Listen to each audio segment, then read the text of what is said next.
네, 먼저 우리 요한복음 4장 33절에서 45절 말씀 보겠습니다.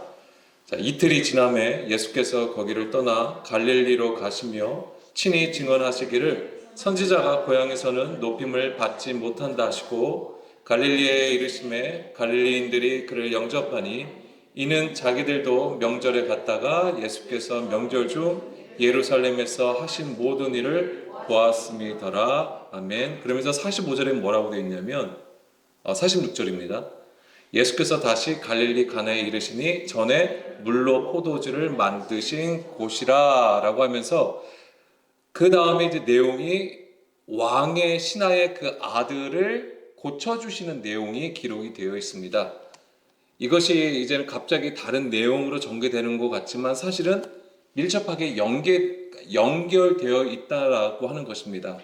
그래서 이제 맨 마지막 부분에 그 문맥, 앞과 뒷부분의 문맥과 같이 보면서 정리하겠습니다. 먼저 오늘 이제 이 내용에 대해서 이제 나눌 건데, 그냥 일반적인 내용은 예수님께서 그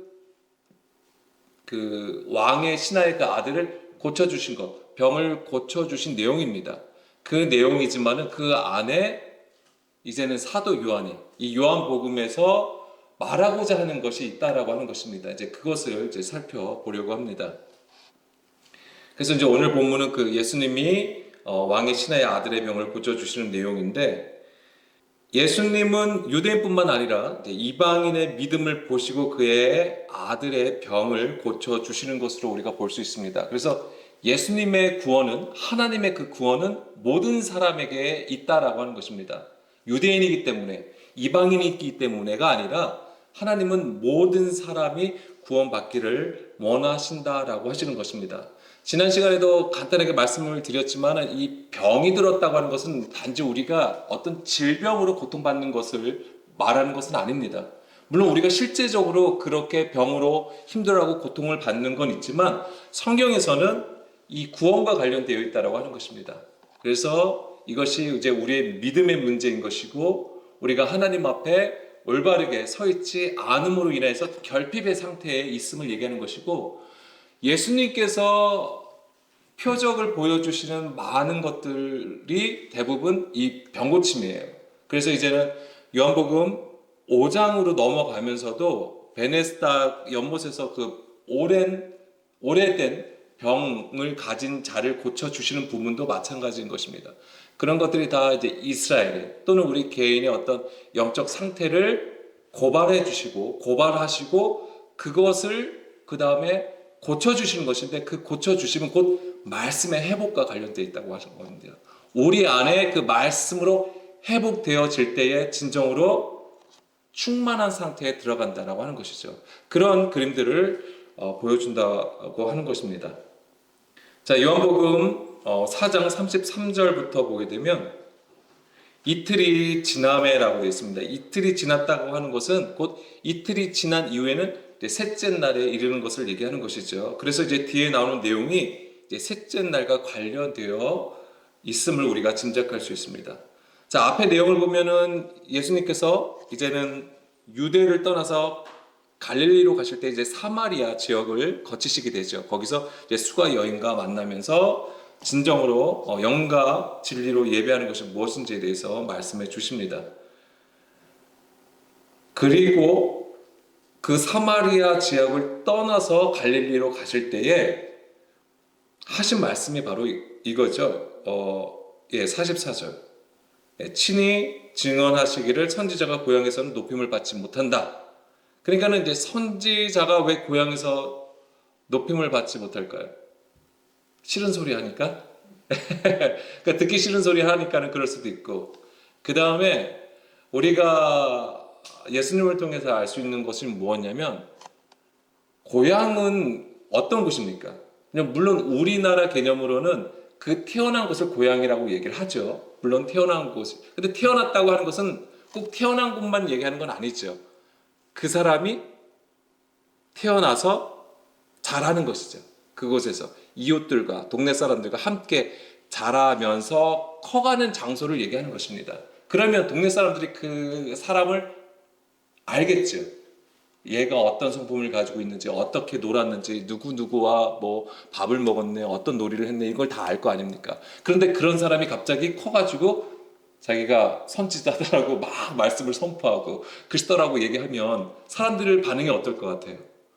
쟤 내가 어렸을 때 같이 시내가에서 놀고 저 운동장에 가서 같이 놀던 아이인데 갑자기 선지자가 됐다고? 그러면 그게 쉽게 믿어질까요? 안 믿어지죠. 그런 부분이 있을 수도 있을 것입니다. 그죠? 어쨌거나 예수님께서 이제 말씀하시기를 선지자가 고향에서는 높임을 받지 못한다라고 하시죠. 그 얘기는 고향 사람들에겐 그러니까 대접을 온전히 환영받지 못한다라고 하는 거예요. 그런데 45절 보세요. 갈릴리의 이름에 갈릴리인들이 그를 영접하니라고 되어 있어요. 그러면은 44절 말씀하고 지금 45절의 말씀이 어떻게 되는 것 같아요? 예, 그렇죠. 서로 대치되는 것이죠. 반대로 지금 반대의 일이 벌어진 거죠. 오히려 예수님이 말씀하신 대로 되어졌다고 하면 아마 고향에서도 막 핍박을 받아야 되거든요. 그런데 그를 영접하였다라고 되어 있습니다. 근데 이유가 뒤에 있어요. 뭐라고 되어 있죠? 이는 자기들도 명절에 갔다가 예수께서 명절 중 예루살렘에서 하신 모든 일을 보았다라고 하는 거죠. 그러니까 예수님께서 예루살렘에서 행하신 표적들을 보았다라고 하는 것이죠. 그러니까 실제 본 거죠. 그들이 경험을 한 겁니다. 그냥 소문으로만 들은 게 아니에요. 실제로 그들이 보고 경험함으로 어쩌면 자기들이 원하는 기다리던 메시아일 수 있겠구나라는 생각을 했을 수도 있을 겁니다. 그런데 그들이 가진 메시아상은 성경에서 말하는 메시아상이 아니었다라고 계속 말씀을 드렸어요. 그들이 원하는 것은 뭐였습니까? 바로 자기들에게 유익이 되는 메시아였던 거예요. 지금 당장은 로마의 지배 아래 있으니까는 로마로부터 해방이 되어서 하나님 나라가 세워지는, 그렇게 세울 수 있는 메시아를 기다렸던 것이죠. 그런 부분들을 아마 생각했을 겁니다. 자, 요한복음 2장 23절, 24절 말씀에 보면 이 45절 말씀을 우리가 이해할 수 있습니다. 요한복음 2장 23절에서 24절 말씀 보게 되면 6월절에 예수께서 예루살렘에 계시니, 그러니까 아까 요한복음 4장에서 명절이라고 했잖아요. 그 명절은 6월절을 얘기하는 거예요. 이 6월절에 예수님께서 예루살렘에 계셨는데 많은 사람이 그의 행하시는 표적을 보고 그의 이름을 믿었다라고 되어 있는 거죠. 그럼 다시 요한복음 4장 44절, 45절 말씀으로 들어갈게요. 그러니까 지금 실제로 갈릴리 사람들도 명절 때에 예루살렘을 당연히 갔겠죠. 절기였으니까. 그리고 거기서 예수님께서 행하신 표적들을 본 거예요. 근데 그 예수님이 자기 지역으로 온 거잖아요. 갈릴리로 오신 거잖아요. 그러니까는 그를 영접하였다고 하는 것이죠. 왜요? 그곳에서 또한 예루살렘에서 보여주셨던 표적을 또한 행하기를 원했던 것이죠. 자, 우리가 이제 여기서 체크해야 될 것이 있습니다. 그들이 예수님을 영접하면 좋은 거죠. 근데 그들의 영접함은 성경에서 말하는 메시아를 영접하는 게 아니에요. 그리스도를 모시고자 했던 그런 것이 아니었던 것이죠. 그 믿음으로 예수님을 바라봤던 게 아니었습니다. 요한복음 6장 26절 말씀. 그러니까 지금 요한복음에서는 계속해서 그 상태를 보여줘요. 유대인의 그 영적 상태를 계속해서 지적해주고 있다라고 하는 것입니다. 여기서 보게 되면은 이 요한복음 6장에서는 오병이어의 사건이 있었어요. 그 다음에 오병이어의 사건에서 어마어마한 거잖아요. 그렇죠? 5천 명이나 되는, 그 이상이 되는 사람들이 다 양식을 먹었단 말이에요. 그리고 많은 사람들이 예수님을 따랐습니다. 근데 예수님은 뭐라고 얘기를 하십니까? 내가 진실로 진실로 너에게 이르노니 너희가 나를 찾는 것은 표적을 본 까닭이 아니요 떡을 먹고 배부른 까닭이다 라고 예수님이 말씀하세요. 그러니까 많은 이들이 예수님을 따르는 것은 그 표적을 본 것이 아니다. 자, 이 표적을 본 것이 아니라고 하는 것은, 물론 여기서의 표적은 어떤 것을 얘기하냐면 하나님께서 예수님을, 그러니까 선지자들도 마찬가지고 예수님이 표적을 보여주셨어요. 근데 그 표적은 무엇을 위한 것이냐면 구원에 대한 사인이에요. 보여주시기 위한 거예요. 그 표적을 통해서 하나님은 구원이 어떤 것이다, 하나님 나라가 무엇이다라는 것을 가르쳐 주시기 위한 거예요. 그런데 그 하나님의 뜻과는 상관없이 뭐예요? 그 표적에 나타난 겉의 것만 취하여 버린 것이죠. 그 오병이어 같은 경우는 배고파서 예수님이 축사를 하시고 양식을 나눠준 거잖아요. 그러면은 그 양식을 먹었을 때 사람들이 어땠을까요? 배가 불렀다라고 하는 것이죠. 그러니까 예수님을 따르는 이유가 내가 배가 부르기 때문에, 내가 가진 지금의 문제를 해결해 주는 것이었기 때문에 예수님을 따른다라고 하는 거예요. 그러니까는 하나님이 이 표적을 통해서 보여주시는 사인, 하나님께서 보여주시는 그 가르침은 생각도 안 하는 거예요. 관심이 없어요. 오직 관심 있는 것은 내가 지금 배가 부른 곳에 있다고 하는 거예요. 자기의 유익을 지금 찾고 있다라고 하는 거예요. 그것 때문에 예수님을 따른다라고 하는 것이죠. 그게 지금 유대인들이라고 하는 거예요. 제가 왜 이 말씀을 드리냐면 다시 요한복음 4장 45절. 자, 이 얘기가 나온 다음에 요한복음 4장 45절, 그 다음에 46절이 나오죠. 자, 이 얘기는 나중에 제가 말씀드릴게요. 예수께서 다시 갈릴리 가나에 이르시니 전에 물로 포도주를 만드신 곳이라 라고 했어요. 그럼 이게 지금 뭐하고 또 연결되는 것입니까? 요한복음 2장에 가나 혼인 잔치와 연결되어서 우리가 또한 깨달음을 가져야 된다고 하는 거예요. 이게 왜 사도 요한이 왜 이거를 적었겠냐고요. 의도가 있다라고 하는 거예요. 그것은 너희가 지금 요한복음 4장이지만 요한복음 2장에서의 그 사건을 다시 한번 상기하고 하나님께서 우리에게 말씀하신 것이 무엇인지를 다시 한번 깨달으라고 지금 적어준 거예요. 그러니까 우리가 다시 한번 가나혼인 잔치에서의 의미를 새길 필요가 있는 것이죠. 근데 이거는 맨 마지막에 다시 정리하면서 말씀드릴게요. 그러면서 뭐가 나오냐면 왕의 신하가 있어 그의 아들이 가버나움에서 병들었더니 그가 예수께서 유대로부터 갈릴리로 오셨다는 것을 듣고 가서 청하되 내려오셔서 내 아들의 병을 고쳐주소서 하니 그가 거의 죽게 되었음이라. 이거 내용 쭉 볼게요. 48절 좀 올려주세요. 그러니까 예수께서 이르시되 너희는 표적과 기사를 보지 못하면 도무지 믿지 아니하리라. 신하가 이르되 주여 내 아이가 죽기 전에 내려오셔서 예수께서 이르시되 가라 내 아들이 살아있다 하시니 그 사람이 예수께서 하신 그 말씀을 믿고 가더니 51절 가는 길에서 그 종들이 내려오다가 만나서 아이가 살아있다 하거늘 그 낳기 시작한 때를 물으니 이제 7시에 열기가 떨어졌나이다 하는지라 라고 하는 것이죠. 그래서 그 집안이 예수님을 믿었다라고 되어 있는 것이죠. 요한복음에서는 왜 갑자기 이 얘기를 적었을까요? 자, 갈릴리 지역이라고 하는 거예요. 배경을 그때 그 지역적인 배경을 살펴보면 유대 지역이 있고 그 다음에 사마리아 지역이 있고 그 바로 위에 갈릴리 지역이 있는 것입니다. 근데 유대인들은 이 예루살렘 성전을 중심으로 구성된 유대인들은 사마리아 지역을 당연히 부정하게 생각을 했죠. 또한 갈릴리 지역도 부정하다라고 여겼다라고 하는 것입니다.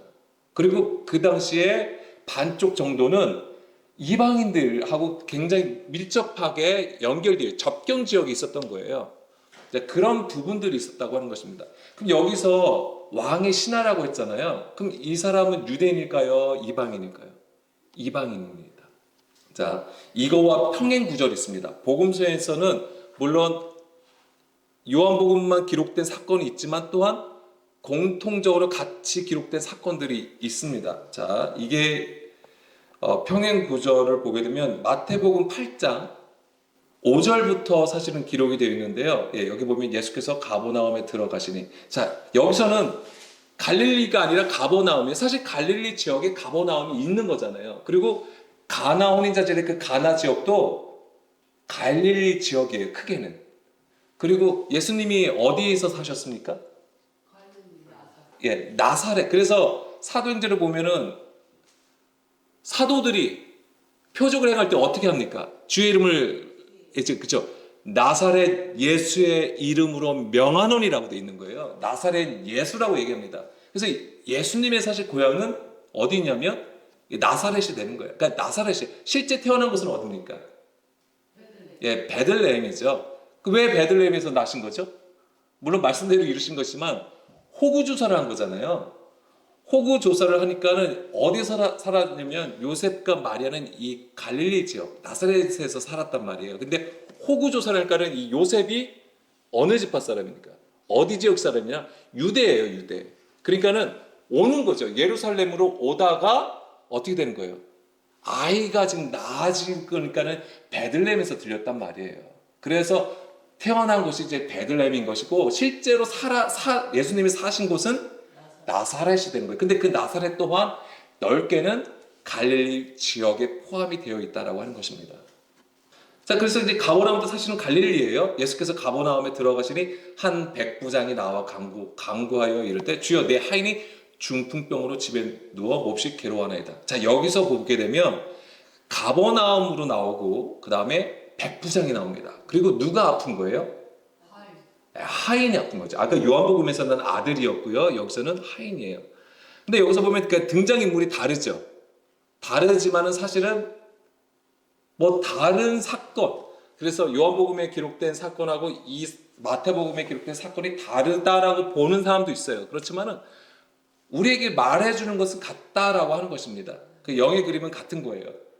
그러니까 이 백부장도 뭐라고 합니까? 8절에 주여 내 집에 들어오심을 아까 예수님께는 내가 가서 고쳐주리라 예수님이 말씀하시니까 그 백부장이 뭐라고 합니까? 주여 내 집에 들어오심을 나는 감당하지 못하겠사오니 다만 말씀으로만 하옵소서라고 되어 있죠. 아까 그 시다의 얘기하고 같은 거예요.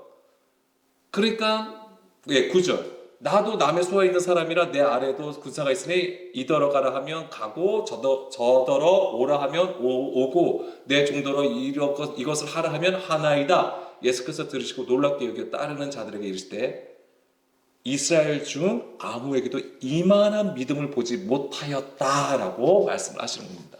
자, 이 백부장은 유대인이었을까요? 이방인이었을까요? 이방인이죠. 예, 백부장 이방인이에요. 그런데 그 이방인을 보시고 예수님은 뭐라면 이스라엘 중 아무에게도 이만한 믿음을 보지 못하였다라고 얘기하는 겁니다. 그러면 여기서 이제 우리가 다음을 알고 있는 게 그럼 여기서 지금 말씀도 그렇고 아까 요한복음 4장에서도 말씀도 그렇고 무엇을 얘기하는 것 같아요? 유대인의 믿음은 어떤 믿음이었냐면 표적을 구하는 믿음이었어요. 그런데 지금 이방인이 보여주는 믿음은 어떤 믿음이에요? 보지 않고도 믿는 거예요. 예수님의 그 말씀만 듣고도 믿고 행하였다고 하는 거예요. 그러니까 지금 유대인과 이방인의 믿음을 지금 비교해서 우리에게 보여준다라고 하는 것입니다. 자, 11절 보겠습니다. 그러면서 또 너에게 이르노니 동서로부터 많은 사람이 이르러 아브라함과 이삭과 야곱과 함께 천국에 앉으려니와 그 나라에 본 자손들은 바깥 어두운 데 쫓겨나 거기서 울며 이를 갈게 되리라 라고 되어 있어요. 이게 결론인 거예요. 아까 이 마태복음 8장 백부장의 그 믿음의 결과 그것을 말씀하시고 결과로 이것을 말씀하신 거예요. 유대인들이 하나님의 성민이고 너희들 아브라함의 자손이라고 얘기를 하지만은 뭐라고 하는 것이죠? 그들의 믿음이 없으므로 그 나라에 본 자손들은 바깥 어두운 데 쫓겨나 거기서 울며 이를 간다라고 하는 것이죠. 그러니까 요한복음 4장에서도 마찬가지예요. 거기서도 말씀하시려고 하는 것은 그 부분이에요. 유대인들이 너희들의 믿음이 뭐냐 이거죠. 너희들이 메시아를 기다리고 있고 그렇게 성전에서 성전 중심으로 그렇게 하나님 앞에 제사 드리고 예배를 드리고 있는 너희들의 믿음은 뭐냐 이거죠. 보여지는 것을 구하고 있다는 거예요. 표적. 정말 표적이 자체가 나쁜 게 아니에요. 표적을 통해서 하나님은 분명히 우리에게 하나님 나라가 어떻게 이루어지는지 어떻게 운영되는지를 말씀해 주신다고 하는 거예요. 근데 그것을 보지 못하고 그 표면적인 것, 겉의 것만 취하여 너희들의 유익을 취하는다라고 하는 것이죠. 너희들이 하나님께 드리는 그 제사조차도 그 예배조차도 너희들이 그냥 거룩하고 너희들이 잘 하나님을 섬기고 너희들이 거룩한 백성이라고 스스로 잘난치 않은 그 믿음, 그 신앙, 그것을 말씀해 주신다라고 하는 거예요. 그렇지만 이방인들이 보여주는 그 믿음은 반대로 보지 않고도 그 말씀을 듣고 순종했다라고 하는 것입니다. 그래서 예수님은 표적을 구하는 믿음이 아니라 표적을 통해서 말씀하시려는 그 실제가 무엇인지를 알려주신다라고 하는 것입니다. 그러니까 보이는 것이 아니에요. 하나님의 것은 보이는 것이 아닙니다. 하나님의 나라는 보이게 임하는 것이 아니에요. 그런데 우리는 어떠냐고요? 우리도 마찬가지예요. 우리도 하나님의 영광, 하나님의 나라, 그것을 얘기를 합니다. 그런데 그것을 다 어떻게 생각하냐면 보여지는 것, 나타나는 것으로 판단하고 있다고 하는 거죠. 교회에서 행하는 사역을 통해서 그 사역을 통한 어떤 결과물을 가지고 우리 또한 하나님 나라를 얘기하고 있어요. 물론 그것 또한 중요한 거죠. 당연히 우리가 이 땅에서 살아가고 있고 우리의 삶이 있잖아요. 이 삶에서 하나님의 영광이 나타나는 거, 하나님 앞에 뭔가 기쁨이 되는 일을 하는 것은 중요한 겁니다. 그런데 그것으로 우리는 스스로가 하나님의 나라라고 얘기를 한다라고 하는 것이죠. 그런 부분들을 우리가 주의하고 조심해야 할 필요가 있는 것입니다. 자, 요한복음 8장 36절에서 42절 말씀 볼까요? 요한복음이 아닐 것 같은데 네, 한번 볼게요. 제가 이거 잘못 쓴 것 같기도 한데 36절. 예, 그러니까는 마태복음을 보겠습니다. 네, 여기서 볼게요. 자, 그러니까는 그러니까 37절부터 보게 되면 나도 너희가 아브라함의 자손인 줄 아노라. 그러나 내 말이 너희 안에 있을 곳이 없으므로 나를 죽이려 하는도다. 그러니까는 표면적인 것으로만 구하는 그 믿음은 왜 그들이 그럴 수밖에 없냐면 그 안에 그 말씀, 진리의 말씀이 없기 때문에 하나님을 알지 못하니까 자기들의 상황과 자기들이 처한 그 모든 것들로 하나님을 찾고 메시아를 구하고 있다라고 하는 것이죠.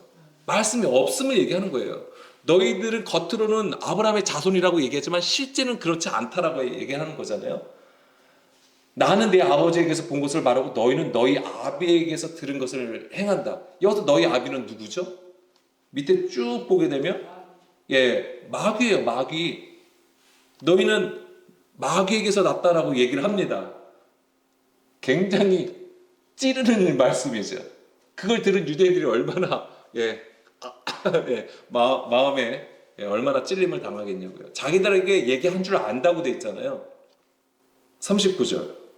우리 아버지는 아브라함이라 하니 예수께서 이르시되 너희가 아브라함의 자손이면 아브라함이 행한 일들을 할 것입니다. 아브라함이 행한 일들이라는 게 무엇입니까? 아브라함이 왜 하나님 앞에 의롭다함을 받습니까? 믿고 순종이에요. 듣고 믿어서예요. 행한 것을 가지고 얘기하는 게 아니에요. 여기서 아브라함이 행한 일들이라고 하는 것은 듣고 순종하였다고 하는 거예요. 그 믿음을 얘기하는 거예요. 지금 하나님께 들은 진리를 너에게 말한 사람이 나를 죽이려 하는도다. 지금 예수님께서 말씀하신 그 말씀들은 뭐예요? 다 아버지로부터 가져온 거잖아요. 근데 그것을 너희들은 듣지 않고 오히려 너희들이 가진 신앙, 너희들이 가진 율법을 가지고 예수님을 죽이려 한다라고 하는 것입니다. 41절. 너희는 너희 아비가 행한 일들을 하는도다. 너희 아비가 행한 일들을 한다라고 하는 것은 무엇입니까? 바로 하나님의 일을 사람의 일로 하는 거예요. 사람의 일로 엄청난 열심으로 하게 한다고 하는 거예요. 겉표면으로는 하나님을 섬기고 하나님께 예배드리고 엄청난 섬김을 가지고 있어요. 그러니까 거기서 뭐 하냐면 착각을 한다라고 하는 거예요. 우리가 이렇게 하면 하나님이 기뻐하시는구나, 하나님이 받으시는구나 라고 생각을 하게 한다라고 하는 거예요. 그게 마귀의 전략이에요. 악한 일이라고 해가지고 세상에 가서 나쁜 짓 하는 거, 그거는 초등학생도 알잖아요. 그 정도 수준을 얘기하는 게 아니에요.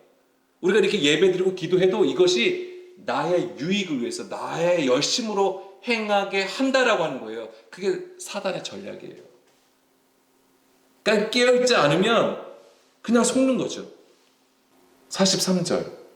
바로 이거죠. 어찌하여 내 말을 깨닫지 못하느냐. 이는 내 말을 들을 줄 알지 못합니다. 예수님의 그 말씀을 듣고 깨달음이 없다라고 하는 거예요. 그러니까는 마귀의 일을 하게 되는 것이죠. 너희는 너희 아비 마귀에서 났으니 너희 아비의 욕심대로 너희도 행하고자 하느니라. 그는 처음부터 살인한 자여 진리가 그 속에 없으므로 진리가 서지 못하고 진리에 서지 못하고 거짓을 말할 때마다 제 것으로 한다라고 하는 거예요. 그러니까 자기 뜻대로 행한다고 하는 거예요.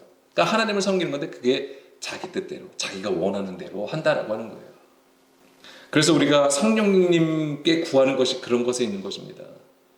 나의 것으로 하지 않기 위해서 성령님의 그 강구하심, 성령님의 그 운행하심을 구하는 거예요. 그래서 예수님과 함께 예수님께서 가신 그 길을 온전히 듣고 믿음으로 따라가려고 하는 것입니다. 우리의 의로 하지 아니하고 그렇기 때문에 우리가 성령님을 구하는 것입니다. 자, 마태복음 12장 38절도 보겠습니다. 그때 서기관과 바리새인 중 몇 사람이 말할 때 선생님이 우리에게 표적을 보여주십시오라고 하니까 예수님이 뭐라고 하십니까? 악하고 음란한 세대가 표적을 구하나 선지자 요나의 표적밖에는 볼 표적이 없다. 자, 표적을 구하는 것에 대해서 예수님은 악하고 음란하다라고 얘기를 하세요. 우리가 사전적인 의미로 악한 게 있고 음란이 있습니다. 그런데 성경에서는 뭘 얘기하냐면 그러니까 표적을 구하는 거예요. 즉 표면적인 신앙으로 하나님을 찾고 구함이 바로 악함이고 음란이라고 하는 것입니다. 하나님의 일을 깨닫지 못하고 사람의 일로 충성하는 거가 악하다고 하는 거예요. 음란하다고 하는 것입니다. 우리 스스로는 사실 생각할 수가 없어요. 우리가 하나님 앞에 열심히 그렇게 충성하고 열심인데 이게 왜 악하고 음란한 거야? 라고 생각할 수 있다라고 하는 거예요. 아마 실제로 우리가 하나님 앞에 설 때 아마 그것으로 하나님 앞에 막 따지는 사람도 있을 것 같아요. 제가 하나님 앞에 그렇게 열심히 했잖아요. 새벽 예배 열심히 나왔고 작정기도 열심히 했고 심지어 금식기도도 했잖아요. 이것으로 하나님 앞에 변론할 사람들 많을 겁니다. 그걸 가지고 그걸 가지고 하나님은 말씀하시는 게 아니라는 거예요. 그걸 가지고 너희들의 믿음을 보신다고 하는 거예요. 우리의 중심을 보신다라고 하시는 것입니다. 그래서 이 악하고 음란한 것은 표적을 구하면 아까도 말씀드린 것처럼 예수님의 그 말씀이 우리 안에 없음을 얘기하는 거잖아요. 그러면 어떻게 되었던 거예요? 그것이 창세기 3장의 일이었잖아요. 뱀의 미혹을 받아서 에덴 동산에 있는 선악 지식 나무를 먹었다라고 하는 것입니다. 그것이 바로 사람의 계명을 쫓아 행한다고 하는 거예요. 그게 그 일을 하게 되는 거예요. 그게 마귀의 일이에요.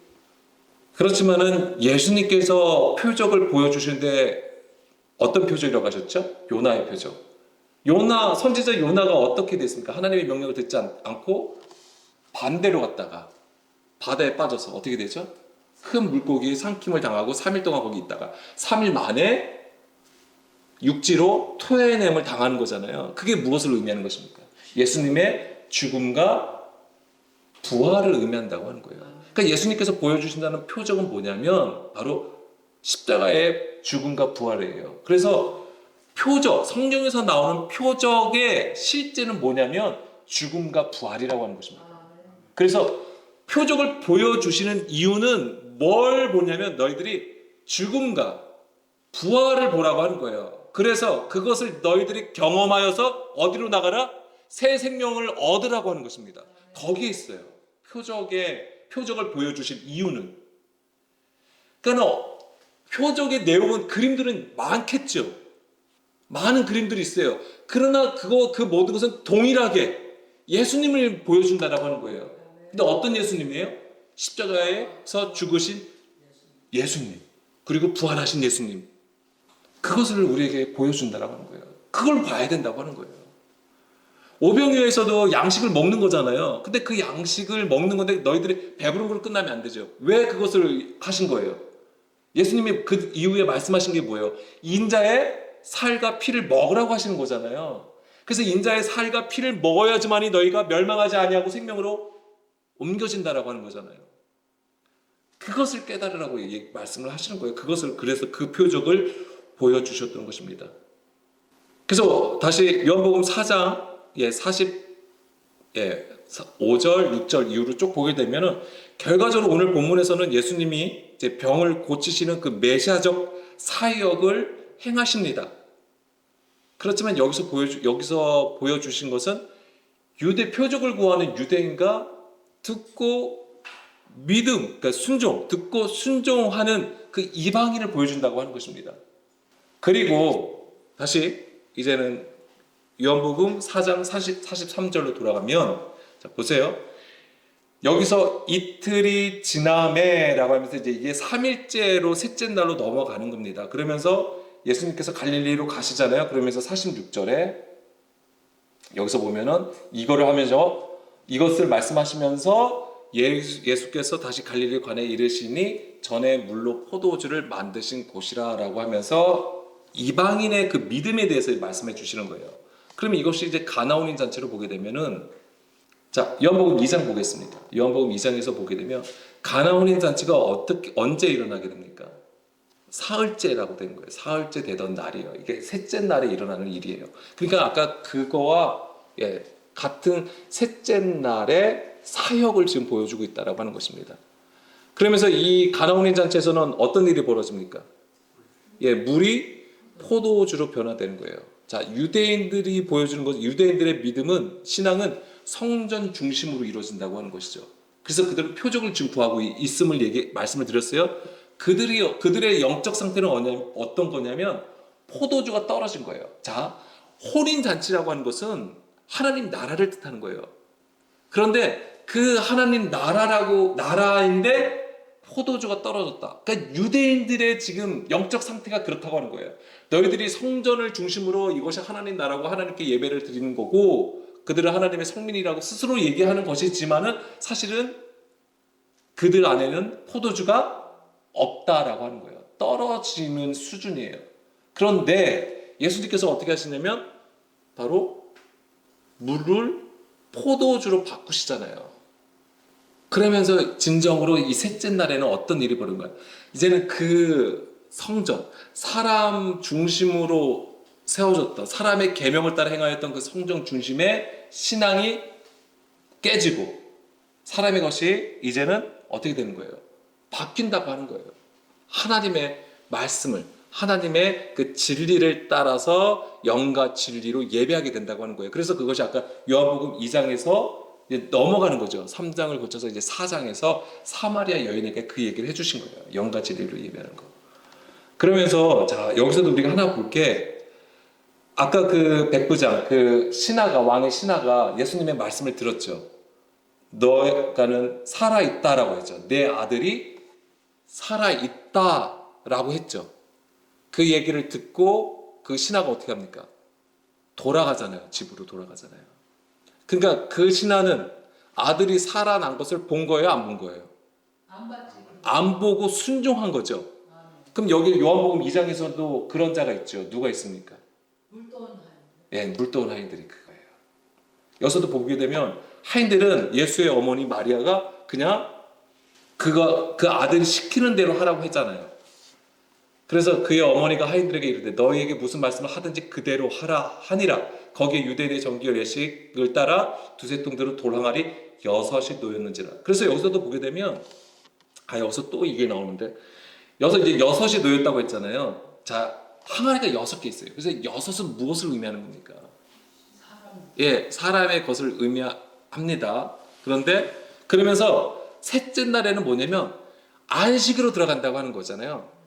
이게 이제 뭐냐면 온전히 포도주가 충만하게 되는 상태가 되는 거예요. 그래서 이게 안식으로 보여요. 7로 넘어가는 거예요. 숫자로 보자면.